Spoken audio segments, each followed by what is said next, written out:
안녕하세요. 맥키네 지혜투자클럽입니다. HLB 이제 그룹 공식 블로그에 이제 기획 스토리로 이제 올라왔던 글이 있죠. 예, 가남 신약 리보살인과 캄네리주막 관련해서 미국 생물보안법 영향 관련해서 이제 기사 관련되는 부분 살펴봐 드리고, 그 다음에 이제 많이 질문하시는 것 중에 세 가지가 또 이제 올라왔는데요. 같이 한번 살펴봐 드리도록 하겠습니다. 항서제약의 EIR, 그 다음 폼483, CR 레터 관련되는 부분들 같이 한번 살펴봐 드리도록 하겠습니다. 자, 먼저 이제 HLB 그룹 공식 블로그에 뭐 공지사항이라든지 기획 스토리, HLB 그룹 뉴스 이런 부분들을 업데이트 될 때 한 번씩 뭐 살펴보셔야 되는데, 기획 스토리로 이제 14일에 이제 저녁에 올라왔던 부분입니다. 이 생물보안법 관련되는 부분들은 이제 금요일도 한번 그 말씀을 좀 드렸는데, 이 부분에 대해서 한번 더 한번 살펴봐 드리도록 하겠습니다. 자, FDA부터 현재 우리 국내 시간으로 이제 5월 17일에 CR 레터를 수령한 것에 대해서 여러 가지 이제 추측성 루머와 왜곡된 보도가 많았다. 이게 이제 기사에도 많이 나왔던 이제 워딩이죠. 자, 일부 언론인 경우 미국의 이제 생물보안법과 관련해서 익명의 전문가를 앞세워 잘못된 정보를 편향된 해석으로 시장에 혼란을 주기도 했다. 이제 기사가 됐다 이 말이겠죠. 이에 이제 이번 꿀팁 이슈에서는 생물보안법 이슈와 관련해서 팩트 체크를 해주겠다 이 말이겠죠. 그래서 신영증권에서도 한 17페이지짜리 이제 생물보안법 관련되는 리포트가 나왔고, 이 부분들 제가 좀 소개해 드렸는데 같이 한번 살펴봐도 될 것 같습니다. 퀘스천이 이제 세 가지 정도로 이제 정리가 되어 있습니다. 생물보안법이 뭐냐? 이제 미국의 상하원이 이제 1월 달에 바이오 산업을 견제하기 위해서 바이오 시큐어 액터 이걸 공동으로 발의를 했습니다. 이게 최종적으로 이제 결말이 난 상태는 아니고 이제 발의를 한 상태죠. 해당 법인 관련되는 부분들은 법안은 미국인 이제 개개의 건강 및 유전 정보를 우려 기업으로부터 보호하기 위해서 발의된 것이다. 여기서 이제 우려 기업이라고 하는 것은 미국 내 이제 제약 관련된 그 정보를 중국 인민 그 해방군과 공유하는 것으로 추정되는 기업입니다. 여기에 이제 대표적으로 이제 그 올라와 있는 기업 중에서 시장에서는 이제 우시 이제 앱텍이라든지 우시 바이오로직스 여기 관련되는 부분 해당 이제 중국 기업들이죠. 중국에 이제 본사에 두고 있으면서 미국에서 이제 바이오 관련되는 제약 바이오 사업을 영위하는 곳. 뭐 유독 5개 기업이 이제 리스트에 올라와 있는 부분 중에서 이제 뭐 BGI 같은 경우는 유전체 분석 전문기업. 유전체라고 하는 말은 이제 우리 유전자 관련되는 부분에서 이제 전체적인 어떤 정보라고 보시면 될 거고요. 그 다음에 이제 그 CRO 전문인 이제 우시앱텍 같은 경우에는 중국의 이제 민군 융합을 지원하는 이제 투자를 받기도 했다. 그 다음에 CDMO 사업을 하는 우시 바이오로직스. 여기 이제 뭐 관계사라고 보시면 되겠죠. 그래서 이 CEO가 크리스천인데 과거 인민해방군 교수를 역임했다. 이렇게 해서 이제 제재 대상이 이제 올라갔고요. 그래서 이제 뭐 그 신영증권의 리포트를 보시게 되면 이제 1월 25일 똑같은 내용입니다. 그 관련해서 이들이 제조한 이제 제품 서비스를 사용하는 것을 금지하고 3월 6일에 이제 상원 국토안보위원회에서 생물보안법을 11대로 통과시켜서 법제에 한 발 더 다가섰다는 거죠. 그럼 결국 이제 하원하고 상원의 전체의 통과하고 이제 대통령 서명을 하면 이제 최종 법안으로 실효성을 갖게 됩니다. 근데 이제 이런 부분들은 이번에 처음 나온 게 아니라 2018년 이제 트럼프 행정부 있었을 때도 이런 어떤 움직임이 뭐 있는 어떤 차원이었다 이렇게 봐야 되겠죠. 그래서 입법부 차원에서 이제 제약바이오 업종에서 경계에 대한 어떤 중국 기업을 정의하고 법률적 기반에 집중 견제를 실행하겠다.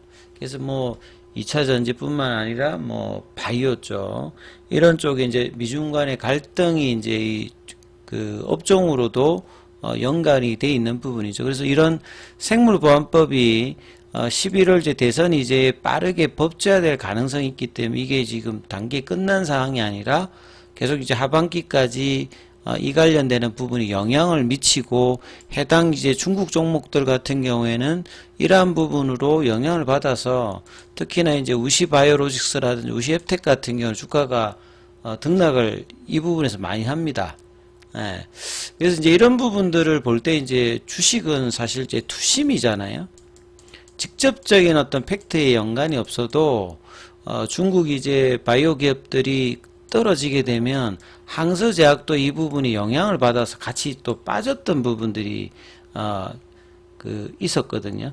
그리고 이제 이 부분들이 또 이제 당장에 될 건 아니다. 그래서 이제 반등을 할 때 항서제약은 또 반등을 못했는데 그런 쪽에 이제 영향이 있고 실제 보시게 되면 우시바이오의 북미 고객사라든지 우시앱텍의 북미 고객사 수장고가 2016년도부터 올해까지 이제 계속 있는 부분들을 볼 수가 있거든요. 그러니까 이런 어떤 흐름에서 항서제약도 이제 주가에 영향을 받았던 부분이 있었고 그런 차원에서 이제 CR레터 이후에 이런 부분들도 영향을 좀 줬지 않느냐 이런 식의 뭐 해당이겠죠. 그래서 좀 더 이제 팩트를 좀 살펴보면 퀘스천 두 번에 이제 두 번째는 항서제약도 이제 생물보안법의 규제 대상인가? 생물보안법을 이제 규제하고 있는 대상은 아까 말씀드렸듯이 위전체 관련되는 기업이라든지 CRO, CDMO 관련되는 부분입니다.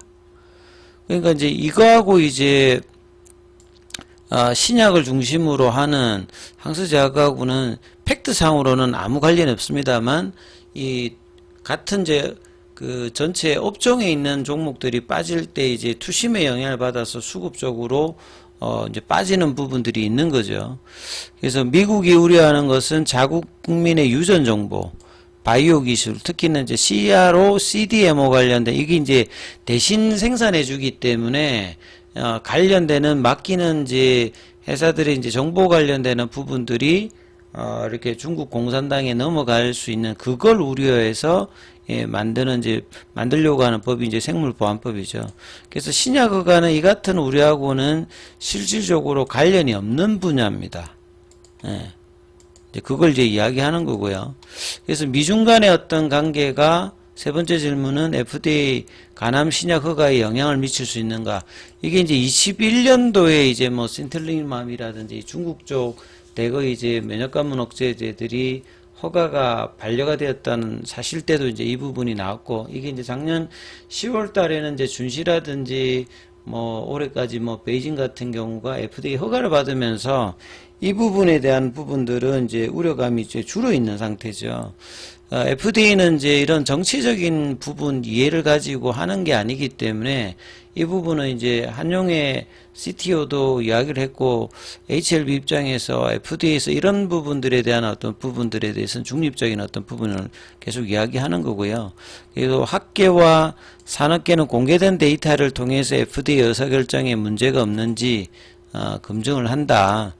자, 이런 FDA 어떤 독립성 관련되는 부분 이야기를 하고 있고, 이런 우려가 있는데도 불구하고 이제 작년 10월 달부터 올해 3월 달에는 중국 쪽 FDA 허가 관련되는 부분이 났기 때문에, 이제 이 부분을 연계를 시켜가지고 하는 부분들은 좀 팩트하고 떨어져 있다. 이렇게 좀 이해를 하시면 될 것 같습니다. 그래서, 금요일 나왔던 이제 생물보안법에 관해서 생물보안법이 뭔지, 그 다음에 항서제약 신약개발사하고 직접적인 관계가 있는지, 아니면 FDA가 이런 허가 관련되는 부분에 영향을 줄 수 있느냐, 뭐, 지금 미중 갈등 상황이니까 이런 부분에서 심리적인 어떤 부분의 영향으로, 있습니다만, 이번에 또 이제 그 생물보안법이 하원에 이제 국방수권법, 여기 개정안에 포함되지 않으면서, 이제 뭐 자초되었습니다만 최종 결과까지는 이제 계속 이제 법안 관련되는 부분에 이슈는 진행된다 이렇게 보시면 될 것 같고요.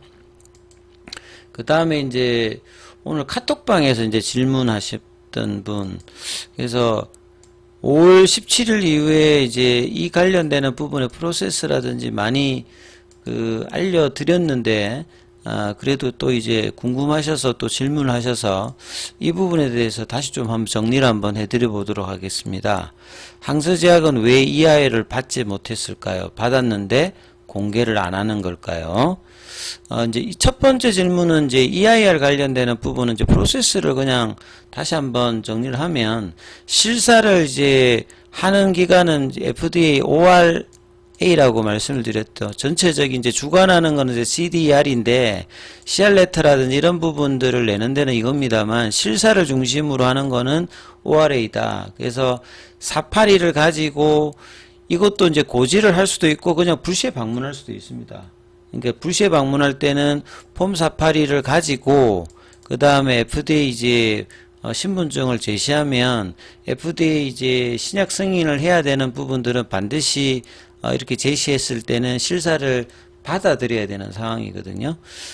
그리고 이제 뭐 이렇지 않고 이제 언제 간다라고 이제 공지를 하면 준비를 해서 이제 실사 준비를 합니다. 그래서 실사를 끝나고 난 다음에 아무 문제가 없는 NII 같은 경우에는 폼 483이 나가지 않고 VAI나 OA 관련되는 부분을 밖에 이런 부분에서 조사관들이 이제 뭐 observation을 하고 난 다음에 문제가 생기면 폼 483에 단독으로 뭐 이렇게 하는 게 아니라 그 회사와 마지막 날에 모여서 이야기를 합니다. 이야기를 해서 이런 부분들이 지적을 받기 때문에 이제 폼 483 관련되는 부분을 이야기하면 회사가 이제 15일 이내에 리스판서라든지 이런 요 관련된 행동 관련되는 부분을 하거든요. 이걸 보통 이제 카파라고 하죠. 예. 요걸 통해 가지고 어떻게 이제 회신을 합니다. 요렇게 해서 뭐 VAI 관련되는 부분들은 뭐 단순하게 처리할 수 있는 부분이고요. OAI 같은 경우에는 공식적으로 뭔가 조치를 쳐야 되는 상황이거든요. 예. 그래서 이 부분이 아니라고 이제 항서제약이 이야기를 했고 VAI 관련되는 부분을 이야기했고 이제 회사는 이제 이런 어떤 뭐 카파라든지 이런 조치를 취하면 FDA 이제 전체에서 이제 EIR이라고 하는 그러니까 이런 실사 등급이라든지 이런 부분이 나오면 이제 종료가 되는 거거든요. 예. 그래서 근데 폼 483 관련되는 부분이나 EIR 관련되는 부분이나 이제 이런 부분들 자체가 공식적으로 뭔가 이렇게 뭐 알려야 되는 이제 그 의무는 없습니다. 의무사항이 아니기 때문에. 근데 이제 프로세스는 그렇고 보통 이제 EIR 받으면 그 이야기를 하거든요.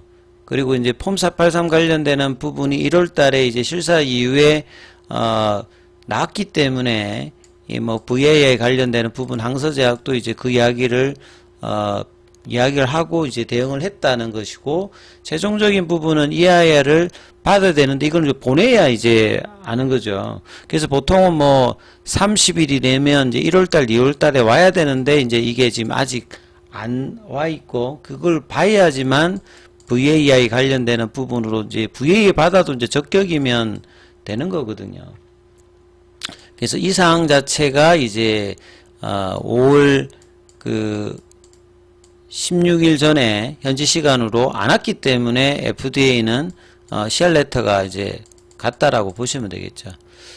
이제 받았는데 공개를 안 하는 게 아니라 아직 안 왔다. 그러니까 리서브미션 하기 전에 EIR이 그냥 와서 수령해서 등급이 나오면 가장 확실한 거고요.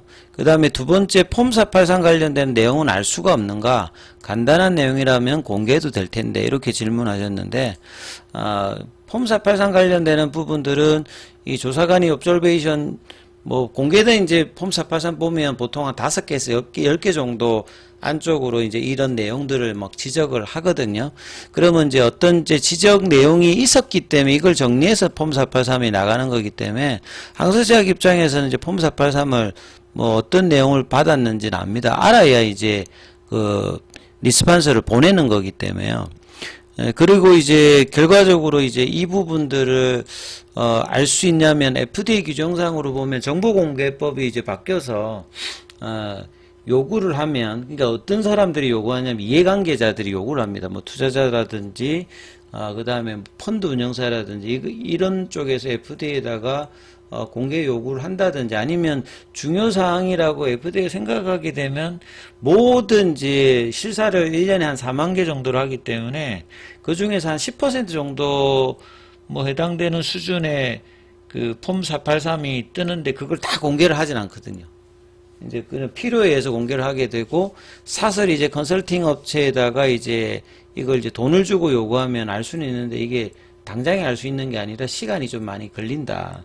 그래서 결과적으로 이제 이건 또 공개 업무는 없거든요. 공개 업무는 없는데 FDA가 이제 공개를 한다든지 그렇게 해야 이제 뜨는 사항인데 항서제약에서는 이 부분들이 이제 퍼실리티 관련되는 부분이라고 이야기를 뭐 했다라고 보시면 될 것 같고요. 세 번째, FDA는 CR 레터를 이제 보낼 때 간단히 명시만 하는 것인가 아니면 특이한 경우인가. 보통은 이제 CR 레터를 보내는 거는 반드시 이제 받았던 회사는 공개를 해야 됩니다. 받았다라고. 이거는 이제 공시 업무니까. 엘레바도 받았기 때문에 HLB가 뭐 이야기를 한 거고, 항서제약도 받았기 때문에 상해 정권거래소에다가 받았다라고 공시를 하고 이제 받았던 내용까지도 이야기를 하는데요. 그러니까 FDA는 이제 그러니까 CDER에서 이 CR 레터를 보낼 때 구체적인 어떤 부분들을 이제 뭐 이렇게 하라고 명시를 하는 경우도 있고 안 해도 됩니다. 그러니까 이게 트렌드를 보게 되면 좀 뭔가를 고쳐야 된다. 이 구체화된 부분들이 최근에 좀 더 늘어나고 있습니다만 이게 한 절반 정도 되거든요. 그러니까 절반은 그냥 CR 레터로 그냥 단순히 브리프하게 이제 내용을 하기 때문에 뭐에 대해서 이제 구체적으로 해야 될지 불확실성이 생기잖아요. 그래서 항서제약도 이제 그렇게 딱 CR 레터를 받았고 엘레바도 이제 그렇게 받았으니까 이걸 어떻게 해야 될지 모르니까 이제 보통은 이제 이런 상황에서는 타입 A에 미팅을 한다라고 보시면 됩니다. 그래서 지금까지 이제 프로세스도 그렇고 향후에 앞으로의 프로세스도 여러 가지 이제 이런 디테일한 부분들이 있거든요. 그래서 타입 A에 미팅을 하게 되면 이걸 가지고 이제 리서브미션을 재신청할 수 있는 부분에서 한두 달 이내에 뭐 이렇게 처리를 할 수 있는 정도의 어떤 부분인지 이 부분도 이제 좀 중요하고요. 그 다음에 리서브미션을 하게 되면 바로 뭐 또 끝나는 게 아니라 또 FDA에서 참조를 해서 억셉턴스 레터를 보냅니다. 항상 뭐 뭔가 처리하면 단방향으로 끝나는 게 아니라 상호작용으로 이제 하기 때문에 프로세스를 정확하게 인지를 하셔야 되는데 리서브미션 하면 바로 또 다음 과정으로 넘어가는 게 아니라 이 받았어요라고 하는 억셉턴스 레터가 와야 이제 리서브미션이 제대로 마치 이제 NDA 신청하게 되면 파일링 통과를 해야 이제 본심사로 가듯이 요런 과정의 레터를 보내주고 난 다음에 그러면 새로 이제 그 다음에 이제 뭐 포드파 골데이트를 새로 또 잡아주고요. 그 다음에 이제 클래스 1이냐 클래스 2냐 이것도 잡아줍니다. 이게 미팅을 하게 되면 이걸 잡는 게 아니라 미팅을 통해서는 무엇을 해야 되느냐 이거를 이제 그 항서제약 입장에서 알게 되겠죠. 그러면 이 부분을 통해서 정리해서 넣으면 억셉턴스 레터가 오고 그 다음에 이제 FDA는 그 리서브미션을 했던 날짜 기준으로 2달 이내에 끝내는 클래스 1 6개월 정도가 6개월 안에 끝날 수 있는 클래스 2를 정해서 포드파 골데이트를 잡아주는 거죠. 그러니까 요런 과정들이 이제 뒤에 있기 때문에 이제 미팅의 결과로서 이제 어느 정도 빨리 끝날 수 있어. 문제는 결국 리서브미션하고 결과되고 리서브미션 넣으면 억셉턴스 레터를 통해서 그 뒤에 이제 포드파와 클래스 1, 2가 잡혀지게 되면 이제 최종적인 불확실성이 이제 없어지면서 기대감으로 이제 주가가 올라가는 요런 이제 프로세스로 진행을 한다 이렇게 이해를 하시면 되겠습니다. 그래서 시간이 이렇든 저렇든 좀 걸리는 어떤 흐름으로 가기 때문에 그 기대감을 얼마나 이제 반영하느냐가 7월 1일 미팅에 대한 기대감이 있으면 주가가 이제 좀 더 이제 올라가는 흐름, 그 다음에 불확실성이 해소되는 단계마다 이제 주가가 이제 반영을 하는 흐름으로 간다 이렇게 보시면 되겠죠. 자, 장중에는 또 무료 카톡방이 진행되고 있으니까요. 이제 궁금하신 부분들은 문자로 참여 남기시면 카톡방 입장 코드를 보내드리고 있으니까 참조하시면 되겠습니다.